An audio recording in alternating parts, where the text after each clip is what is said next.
Welcome, Jenna. Make yourself at home. Her mother-in-law gestured broadly to the house. But don't forget you're a guest. Her daughter, Bridget, standing next to her, chuckled softly. Jenna smiled modestly and followed Dave into his room. Her husband closed the door behind them, hugged the girl, and smiled. There, Jenna, you and I are finally a real family. Jenna snuggled trustfully against her spouse. Get up early tomorrow, her mother-in-law said to Jenna after dinner. Help me with breakfast. We have a large family. Of course, Mrs. Greens. The girl smiled softly. Her husband's family was indeed large. 4 brothers and a sister. But the oldest was already married and living apart, and the youngest was in the army. Dave was the second oldest. Fortunately, Dave's father, before he left this world, had built a big house for the family that had enough space for everyone. Each member of the family had his own spacious room. Naturally, when Dave and Jenna decided to get together, there were no questions about a place to live. We'll stay at our place for now, Dave said. It's a big house, enough space for everyone, plus you won't get bored while I'm at work. Dave worked shifts at a woodworking plant about 5 kilometers from town. His salary was good, and so they decided that Jenna would not work, but would devote herself to making their little family home-like. Their decision was supported by Dave's mother as well. Of course, Jenna, a wife's job is to take care of her husband, to make sure he has a delicious dinner, a clean house, and a loving wife waiting for him, and let him provide for the family financially. Jenna thought, what a good mother-in-law I'll have.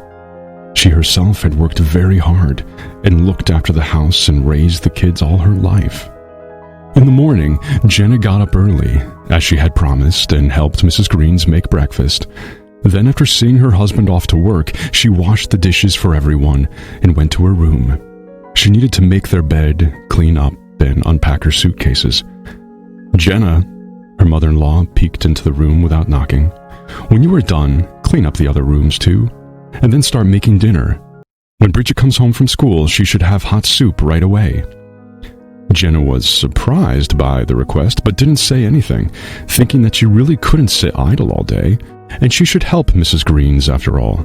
She was her family now, her husband's mother, and that meant she was her mother too. So it became a custom. In the morning, Jenna got up early to make breakfast. Then, after seeing everyone off, she would go about cleaning, cooking, doing laundry, and ironing. Mrs. Greens only commanded her what to do. Jenna, did you do the laundry? Here's more of Bridget's bedding and the boys' clothes. Do the laundry. And she threw a huge pile of laundry to the girl. When Jenna first decided to use the washing machine, Mrs. Greens began to grumble. What are you doing? It's such an expensive thing. We only use it for certain clothes. Besides, we have to save electricity. Also, it doesn't wash properly. You can do it better. Your hands are much more effective. No big deal. I've been doing laundry with my hands my whole life. And so can you. Jenna, clean Simon's room. He must have eaten in his room again last night. There are crumbs everywhere. Wash Eaton's work clothes. He's been wearing it for 2 weeks. Sew Simon's pants up. Bleach Bridget's blouse. Get Eaton's suit ready. He's got a meeting. Jenna spent the whole day doing many different chores, taking care of her huge new family. Mrs. Greens did nothing to help her. After giving her commands, she went outside and chatted with the neighbors all day long. After a few months of living like this, Jenna was no longer happy that she had agreed to live with her mother-in-law. It would have been better in a small room, in a dorm, than living like this, the girl thought, sadly. But she didn't dare complain to her husband. Dave noticed something wrong with his wife after all. She had lost weight, turned pale, was out of tune, and did not want any intimacy with her husband at all, preferring to go to sleep. Jenna, what's going on? He tried to make the girl talk, but she only shook her head and answered, It's okay, just getting used to my new married life. Jenna's silence was aided by Mrs. Green's constant reasoning that there was nothing hard about housework. In the past, women had worked at home, in the fields, taking care of children, and working in the vegetable garden. And there is no point in complaining about married life if the husband does not drink, does not beat his wife, and provides for the family. One day there was an accident at the plant, and Dave was allowed to go home early. He was glad he could spend time with his wife, so he went to the store, bought a cake and a bottle of champagne, and headed home in high spirits. He was surprised when he didn't find his wife at home. "Where's Jenna?" he asked his mother, standing at the gate. "At the river, I guess," she waved her hand. Did she go for a walk or something, Dave thought, and headed toward the river. He found Jenna on the bridge by the river. The girl was rinsing the laundry, and there were 2 huge basins of that very laundry next to her. "Jenna," the man exclaimed, "what does all this mean? Do we really have so much dirty laundry? Even if so, why didn't you use the washing machine?" Jenna got up from her knees, walked over to her husband, snuggled into his chest, and cried. A worried Dave hugged his wife and asked her to tell him everything. The resentments and anxieties she'd accumulated over the past few months poured out of Jenna, along with her tears. "What is wrong with her? Is she out of her mind?"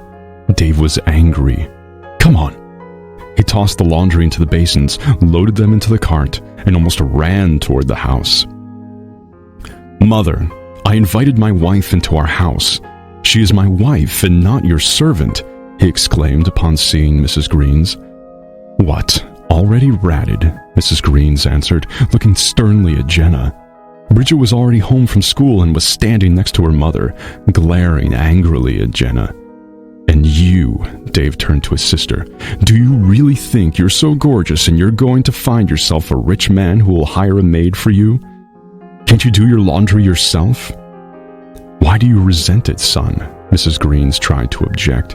"It has always been that way. A wife has to take care of her husband and his family once she has entered his house. What's the big deal here? It isn't the 17th century, and I don't want my wife ruining her health by slaving for lazy relatives. And anyway, why won't you let her use the washing machine?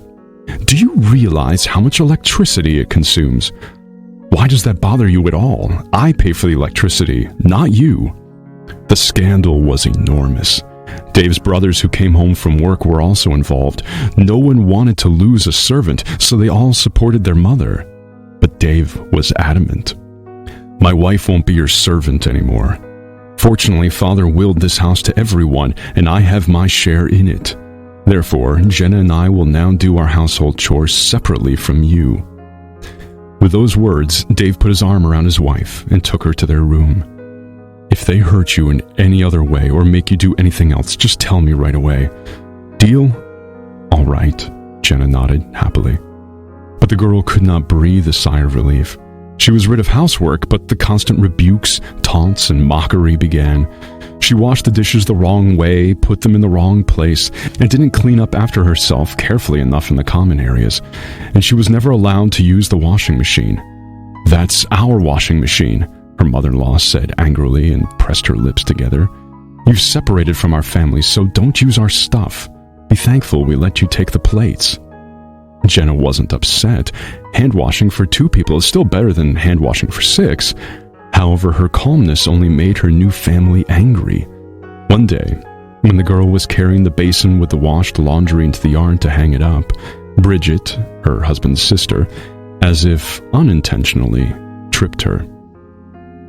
Unbalanced, Jenna flew off the porch. The basin and a pile of wet laundry fell right on her.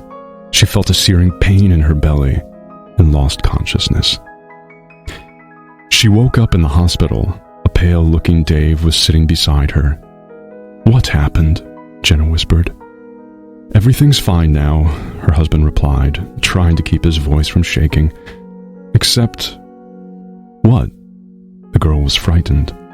"Jenna, we lost the baby. But please, no worries. The doctor said that you're okay and we can still have a baby." Dave leaned over and hugged his wife. From the hospital, the couple went to a rented apartment. Soon, Jenna got a job at the local library, but she didn't work there for long. The new quiet and happy married life paid off. Jenna got pregnant. On time, Dave and Jenna had their firstborn child. Happy Dave started building a house, and by the time his daughter was born, the family moved into their own home. Dave and Jenna communicate with his mother, sister, and brothers, but rather coldly and formally. The birth of grandchildren has not made Mrs. Greens any kinder. The woman is not eager to coddle them. She is still convinced that she was right about her daughter-in-law. Jenna is not upset by her mother-in-law's attitude. She is perfectly comfortable with help from her parents and the care and love of her husband. This story is based on real events that happened in the life of a close friend of the author. Thanks to her for sharing her story, the reality was even worse. Dave and Jenna lived happily together for 45 years.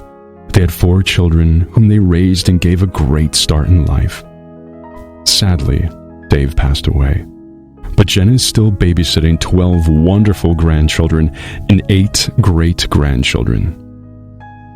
Dear friends, if you like this story, please subscribe to our channel, like the video, and write a comment. This is very important for the growth of our channel. We wish you good mood and sound health.